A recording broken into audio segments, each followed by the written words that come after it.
warahmatullahi wabarakatuh. Teman-teman semua, perkenalkan, nama saya Rosyidin. Saya asli Cirebon.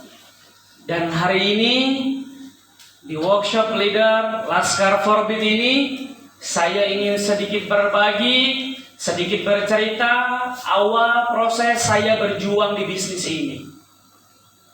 17 tahun usia saya waktu itu, saya diperkenalkan dengan bisnis Melia Sehat Sejahtera. Teman-teman semua, tentunya saya sampai titik ini pun saya belum menyangka bahwa saya hari ini bisa berdiri berkisah di depan kawan-kawan leader semua hari ini. Karena dulu ketika sekolah, saya bukanlah orang yang baik-baik. Dari kecil, umur 4 bulan, saya ditinggalkan ibu saya ke luar negeri. Tentunya bukan karena ibu saya pengen jalan-jalan, tetapi kala itu keluarga saya ditempa ekonomi, dan akhirnya ibu saya yang memaksakan dirinya untuk membantu bapak saya untuk membiayai saya hidup. Artinya kawan-kawan, dari kecil umur 4 bulan saya tidak bersama dengan ibu saya, melainkan saya dititipkan kepada kakak dari bapak saya, yang saya panggil emak sama bapak. Umur 4 bulan ditinggal, bahkan bukan cuma sekali doang. Ibu saya pulang ke rumah, namun hartanya tetap habis. Berangkat lagi, yang kesekian kalinya saya pertama kali ketemu dengan ibu saya berusia kelas 1 SMP kali itu. Jadi dari kecil saya belum pernah melihat langsung sosok ibu saya. Ketemu pertama dengan ibu kelas 1 SMP.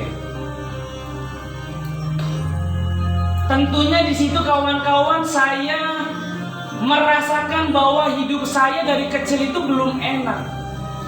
Ketika saya lihat teman saya kumpul dengan ibu bapaknya, itu sebuah hal yang terindah yang tidak pernah saya dapatkan waktu saya kecil dulu.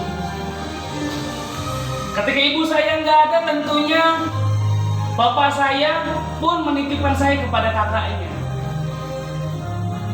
Jauh dari keluarga, jauh dari ibu, jauh dari didikan bapak, akhirnya saya terjerumus pergaulan bebas dengan teman-teman tongkrongan saya. Kelas 3 SD sudah belajar ngerokok. Kelas 5 SD sudah dicekokin minuman.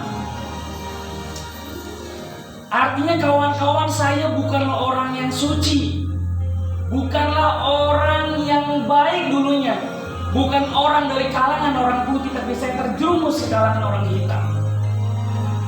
6 SD sudah mulai mengkonsumsi minuman keras, merokok hampir setiap hari. Kegiatan sehari-hari saya dulu tidak pernah dekat dengan hal kebaikan. Lulus SD mesantren. Mesantren tujuannya bukan untuk cari ilmu, tetapi hanya cari pelampiasan waktu biar bebas. Akhirnya di pesantren, yang lain ngaji tidur, yang lain belajar kabur. Di pondok pesantren, saya pun masih mengonsumsi minuman keras. Hingga tiba saatnya lama-lama, karena di pesantren mendengarkan tausiah kiai, mendengarkan tausiah ustaz, lama-kelamaan saya sadar bahwa hidup ini hanya sementara. Yang kekal nanti di akhirat. Kalau di dunia kita banyak berbuat dosa, maka kita akan dihisab di neraka. Di situ saya sadar, saya pengen memperbaiki diri, saya pengen lebih baik lagi. Yang tadinya tidak kepikiran pengen kuliah, akhirnya saya bermimpi, ya Allah, saya pengen kuliah. Saya pengen kuliah. Waktu itu dulu saya pengen kuliah di Bandung. Kuliah di Bandung, saya pulang ke rumah, diskusi sama ibu sama bapak, tetapi jawabannya tidak sama. Ibu bapak saya bukan berarti tidak ingin mengkuliahkan anaknya, Tetapi ibu bapak saya tidak mampu untuk biayanya. Karena saya punya adik satu, keluar SD pengen pesantren juga, pengen sekolah juga, tentunya perlu pendidikan, perlu biaya dalam pendidikannya. Hingga akhirnya bapak bilang dengan berat hati, tunda dulu niatnya. Bapak ibu bukan nggak mau nyekolahin kamu, tapi tunda dulu, kamu kerja dulu, cari uang dulu, kalau punya uang boleh kamu kuliah pakai uang sendiri. Akhirnya di situ, di pesantren saya melamun. Ya Allah, mudah-mudahan ada solusi. Mudah-mudahan diberi petunjuk. Mudah-mudahan dikasih kesempatan untuk saya bisa kuliah pendidikan. Saya sharing dengan ustadz saya mengenai hal ini. Ustadz saya mengatakan sebuah hal. Coba kamu perbaiki diri mulai hari ini. Jangan pernah tinggal sholat jamaah, kata beliau. Dan jangan pernah tinggal rotibul al-hadad. Karena di pondok pesantren saya nggak pernah ikut rotibul hadad. Padahal itu menjadi sebuah rutinitas sebelum maghrib dan sebelum subuh itu dalam sehari 2 kali wajib di pondok rotibul hadad. Diarahkan coba ikut karena katanya itu untuk pembuka pintu rejeki. 40 hari saya hitung, saya tidak pernah bolong jamaah, tidak pernah saya tinggalkan rotibul hadad. Saya lakukan itu setiap hari dan saya selalu berdoa, ya Allah saya pengen kuliah, berikanlah petunjuk ya Allah, berikanlah solusi untuk perubahan keluarga saya. Alhamdulillah, tidak pernah disangka saya dipertemukan jalannya, jawabannya adalah PT Melia Sehat Sejahtera. Saya dikenalkan oleh orang yang tidak pernah saya kenal sebelumnya, tidak pernah ketemu, tidak pernah diskusi, tidak pernah ngobrol, tidak pernah sekontak WhatsApp. Karena saya punya teman pondok dan kebetulan teman pondok saya ini mantan alumni pondok pesantren lain. Dan teman saya punya teman lagi. Dan temennya ini mengenalkan Melia ke dia, dan tanpa sengaja saya mendengarkan presentasi tersebut. Siapa bang yang mempresentasikan? Beri plus terbaik untuk orang yang mengajak saya, yang menjelaskan Melia kepada saya, yang meng-closing saya. Beri plus untuk Abang Erik Ekstrak. Beliaulah orang yang menjelaskan detail marketing plan Melia dengan penuh kesabaran, dengan keuletan beliau, meyakinkan saya yang memiliki watak yang keras, ego yang tinggi. Dan karena saya orang yang tidak pernah mau kalah dengan siapapun, tapi beliau orang yang menunjukkan Melia ini menaklukkan hati saya untuk mau mendengarkan informasi ini. Akhirnya tanpa pikir panjang, saya bilang, saya bang siap bergabung di Melia. Berapa paket? 7 paket. Punya modal berapa? Nggak ada. Akhirnya di closing, coret. Akhirnya ditemenin mau jual handphone untuk DP formulir. Sambil cari-cari jual laptop juga untuk mengamankan formulir. Setelah OPP, diajak ke OPP sama Bang Irham, diyakinkan lagi, dimantapkan lagi, udah paling mantap, udah mantap banget, siap berjuang. Saya bilang, bang ayo pulang ke rumah. Orang tua saya harus tahu kabar baik ini. Orang tua saya harus tahu bahwa saya siap untuk berjuang di Melia dan siap untuk biaya hidup saya sendiri. Ternyata tidak sesuai dengan ekspektasi yang saya bayangkan. Nyampe rumah dijelaskan sama Bang Irham tentang Melia ini begini. Dia bilang, apa ini? MLM bukan? Bang Irham kebingungan. Mau bilang tidak iya, mau bilang iya, kena omel. Akhirnya nggak bisa ngomong, bapak langsung bilang, udah jangan ngajak anak saya main bisnis kayak beginian. Saya 5 kali bisnis MLM gagal, tidak ada MLM yang benar, tidak ada MLM yang baik. Jangan ngajak anak saya MLM. Kalau mau ngajak kasih pekerjaan saja, nggak apa-apa mau digaji 500, mau digaji 300, apapun itu yang penting jangan MLM. Karena saya udah 5 kali MLM. Kalau kamu mau prospek saya, mending saya prospek kamu, kata bapak saya. Sambil marah bapak sambil ngangkat yang namanya meja dibalik.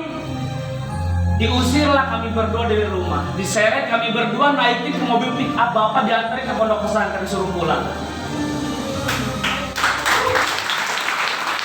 Dan di situ teman-teman akhirnya goyah.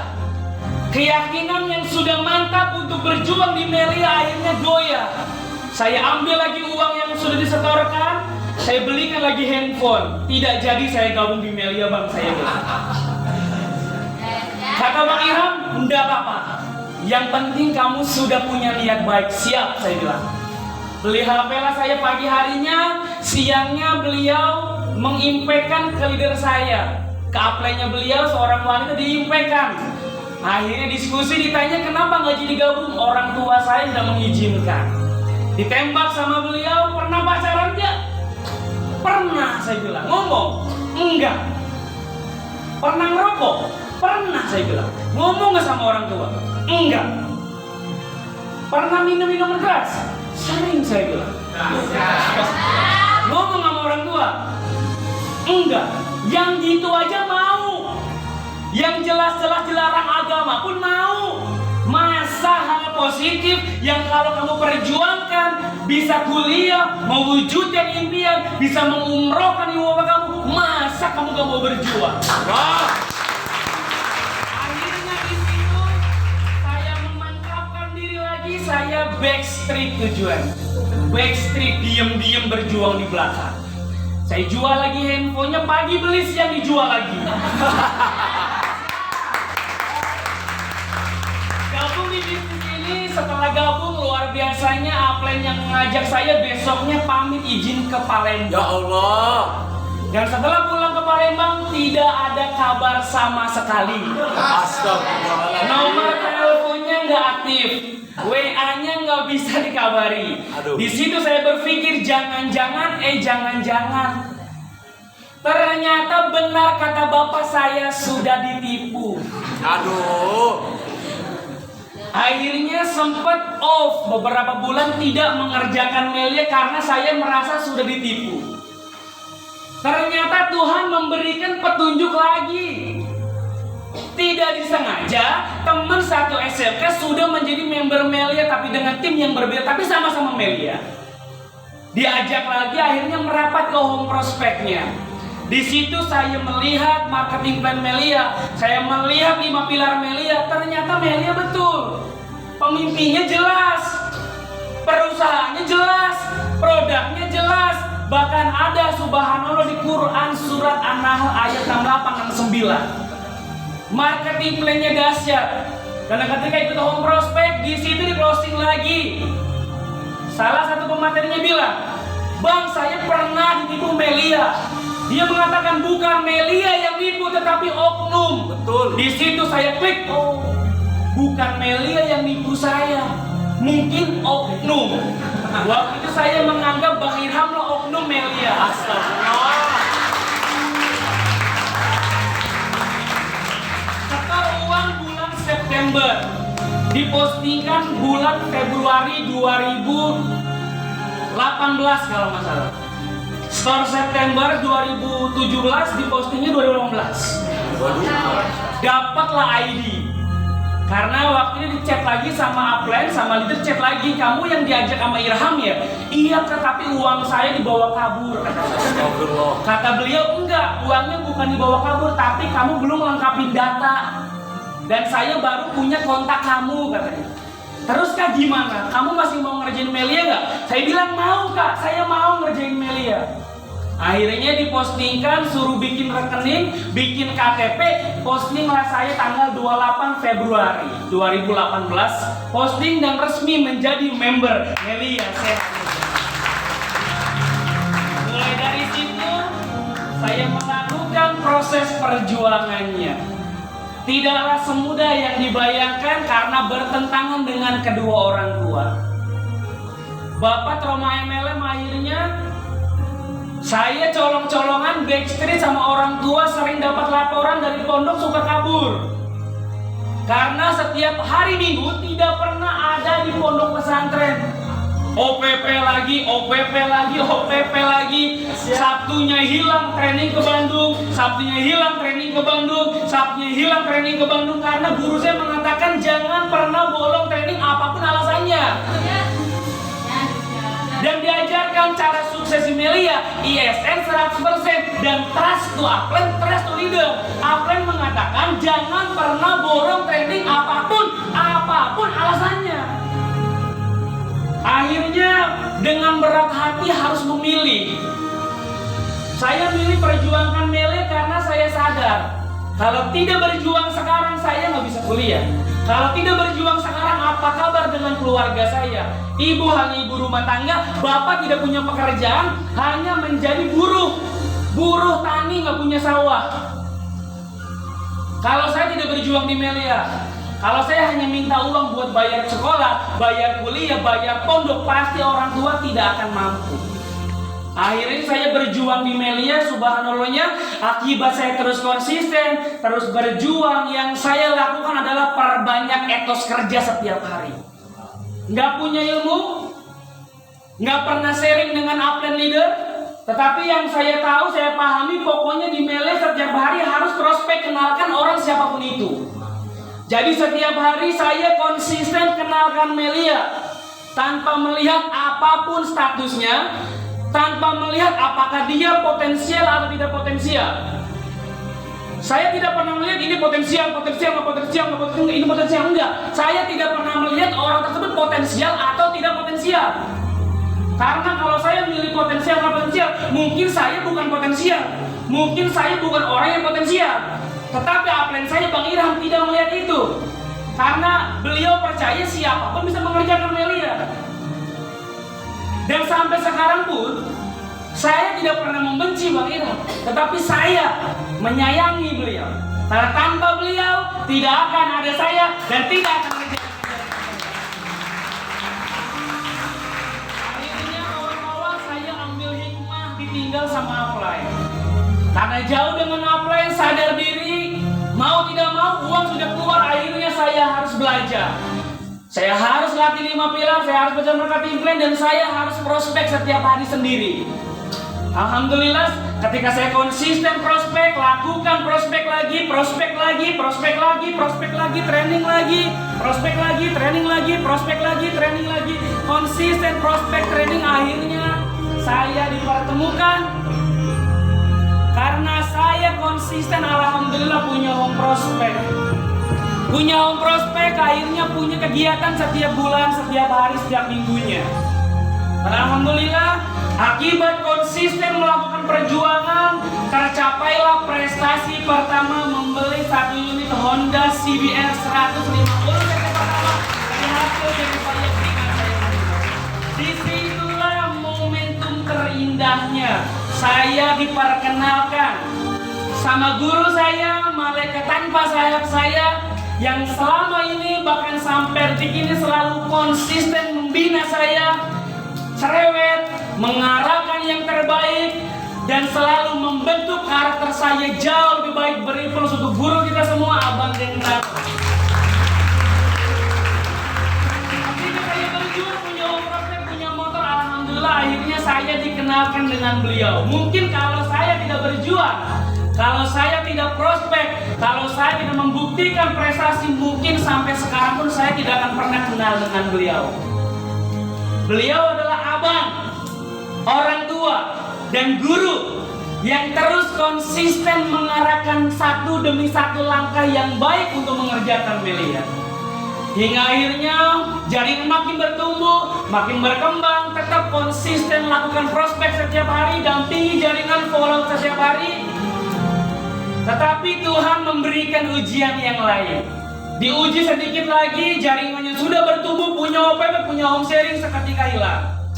Nisa satu, saya melong Bang Hendri, Bang, apakah ini pertanda kalau saya tidak layak sukses di Melia? Bang Hendri ketawa, ngakak dia sambil bilang apa, Din? Bangunan boleh runtuh, Tetapi sang pembangun bisa menciptakan lagi bangunan yang lebih kokoh. Sampai detik ini, sampai menit ini pun arahan beliau selalu saya pegang. Artinya untuk berjuang di bisnis ini tidak usah takut kehilangan member. Jangan fokus terhadap angka kematian, tetapi perbanyak angka kelahiran dengan cara prospek, home prospek, OPP akbar setiap hari.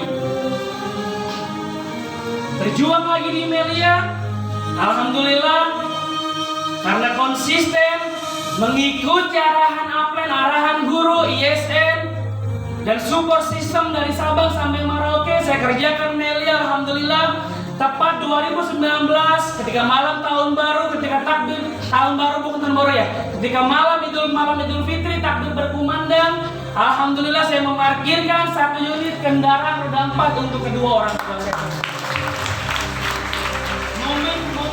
Momentum itu adalah momentum terbaik lagi. Ketika beli mobil, alhamdulillah saya dikenalkan lagi dengan guru saya, guru terbaik saya juga, orang yang selalu memotivasi, selalu memberikan arahan terbaik. Ketika saya membawa mobil saya, waktu itu kedatangan guru terbaik berkhusus untuk Abang Denny Zakir. Ketika saya naik mobil dengan beliau mengatakan, "Din, nggak apa-apa lu dianggap miskin di luaran sana. Nggak apa-apa lu dianggap orang yang tidak mampu di luaran sana. Tetapi lu harus terlihat, lu harus dianggap sebagai anak yang kaya di mata ibu dan bapak lu. Artinya semua kebutuhan rumah," kata beliau, "penuhi." Saya melakukan itu. Saya tulus mendengar arahan beliau. Saya lakukan semua kebutuhan rumah. Saya pastikan orang tua saya tidak harus mengeluarkan uang dari kantong. Untuk listrik saya jamin setiap bulannya.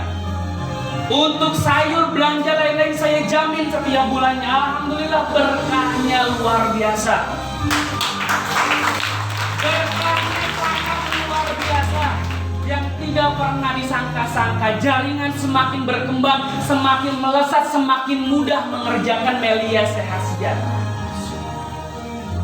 Hingga akhirnya ngerjain Melia karena keberkahan tadi semakin dipermudah, dan alhamdulillah makin muncul orang-orang yang percaya, muncul orang-orang yang yakin, muncul orang-orang yang optimis, yang memiliki visi misi yang sama dengan saya, bergabung di paket terbaik, mau berjuang, tidak pernah mengeluh, dan memiliki niat yang sama dengan saya. Alhamdulillah, ketika itu semua istiqomah dilakukan, mulai muncul orang-orang yang semakin komitmen.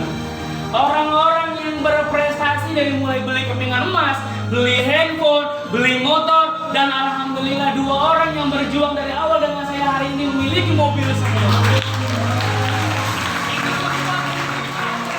Arahan guru-guru, itu semua tentunya berkat arahan bimbingan guru-guru semua. Dan yang paling menyentuh lagi, yang membuat saya tetap berdiri kokoh di bisnis ini, di Villa Ziko kemarin, saya bertemu dengan guru terbaik saya, mentor terbaik saya, orang yang mengajarkan hal yang sangat mahal, berilmu terbaik untuk Abang Aan Triansah. Artinya sering beliau mengatakan, perbaiki niat. Jangan sampai berjuang di Melia ketika punya bonus niatnya untuk aneh-aneh, untuk balas dendam kepada orang yang menolak, untuk membalas dendam kepada keluarga yang tidak mendukung. Beliau mengarahkan jadi orang baik saja. Berjuang di Melia sekarang atau kapanpun nanti, niatin satu hal, intinya pengen membuat keluarga bahagia. Tentunya perjuangan apapun, niatkan semuanya untuk orang tua. Niatkan untuk membantu sesama, menolong sesama. Jangan ada sedikit pun niat pelencengan, niat ingin balas dendam. Karena kata Bang Aan, niatnya saja sudah buruk. Bagaimana Allah mau perlancarkan rezeki kita? Artinya perbaiki niat, jadilah orang yang tulus, jadilah orang yang baik. Alhamdulillah, pedoman itu, arahan itu saya pegang kuat, saya lakukan untuk mendampingi semua jaringan saya, jaringan kiri, jaringan kanan, tulus lillahi ta'ala. Karena saya di sini sadar Banyak member-member saya yang notabene keluarganya sangat sederhana. Ada anak penjual tukang es campur, ada anak penjual nasi, ada anak yang orang tuanya sudah tidak ada, anak yatim, anak piatu, bahkan yatim piatu, dan bahkan memang betul-betul harus ditolong. Akhirnya saya dengarkan arahan Bang Aan, saya turun ke bawah jaringan. Di situ saya tahu, ya Allah, ternyata orang di bawah jaringan kita sangat berharap, sangat menggantungkan nasibnya terhadap Melia. Banyak member-member di bawah jaringan kita, terutama di jaringan saya, yang menggantungkan dirinya kepada Melia, yang hanya berharap kepada Melia dan berharap bisa sukses melalui bisnis ini. Karena mereka sadar mau cari uang di mana, dengan kondisi badan bertato, minim pengalaman, tidak punya basic yang bagus, karakter yang bagus, tidak punya mental public speaking yang bagus, bagaimana dia mau sukses di bidang lain? Akhirnya saya ketika melihat itu semua, saya teringat kata-kata Bang Aan, jadilah orang baik. Khairun nas anfa'uhum linnas. Sebaik-baiknya manusia ialah manusia yang bermanfaat. Ketika kita sibuk membantu orang lain, maka Allah akan sibuk menyelesaikan semua masalah. Teman-teman semua, pesan yang ingin saya sampaikan adalah apa? Cintai jaringan Anda semua. Cintai jaringan kita semua. Jangan pernah melihat kaki kuat, kaki cair. Jangan pernah melihat kaki berpengaruh dan kaki tidak berpengaruh. Tidak, semua kaki berpengaruh. Semua kaki memiliki tujuan yang sama. Semua kaki memiliki impian yang sama, yaitu ingin sama-sama sukses bersama di PT Medika Sehat Sejahtera. Poin terakhir yang ingin saya sampaikan, kawan-kawan, saya bukanlah orang hebat. Saya bukanlah orang yang spesial. Saya bukanlah orang yang luar biasa. Tetapi saya hanyalah orang yang diberikan taufik dan hidayah sama Allah untuk melihat peluang ini. Melia ini yang saya lihat bukan sekedar hanya cari duit, bukan sekedar hanya cari uang, tetapi di Melia kita bisa menolong orang, membantu sesama, berjuang bersama, saling support, saling dukung, saling mengajarkan, berjuang bersama untuk sukses bersama-sama di Melia Sehat Sejahtera. Maka sepulang dari sini, pastikan dampingi semua member, rangkul semua member, ajarkan member kiri, ajarkan member kanan, kiri paham, kanan paham, kiri pintar, kanan pintar.